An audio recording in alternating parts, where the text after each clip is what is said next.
Hey there gamers! In this video I'm going to show you how to unlock hunting skill harvest scavenger skull plate in Gothic 1 Remake. Various hunting skills can be obtained in different ways and are an essential part of your character's progression, as they allow you to harvest crafting materials from defeated enemies. One of these is the hidden hunting skill that lets you harvest scavenger skull plates. First things first, you need to be in the new camp. Once you're at the main entrance of the new camp, turn around and walk a short distance forward. You'll see a house directly across from you along the path.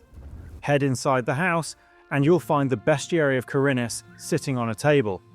All you need to do is steal the book from the house.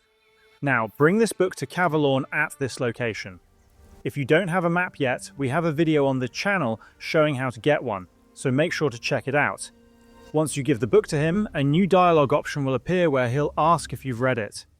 To make things easier, here are the correct answers to his questions.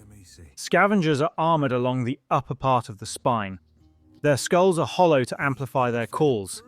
They travel in packs to defend their feeding grounds. After answering all the questions correctly, he'll teach you how to harvest scavenger skull plates, which you can either sell for extra ore nuggets or keep as crafting materials. And that's how to unlock hunting skill harvest scavenger skull plate in Gothic 1 Remake. Please do drop a like and subscribe, it really helps the channel grow, and I'll see you in the next tutorial. Thank you so much for watching.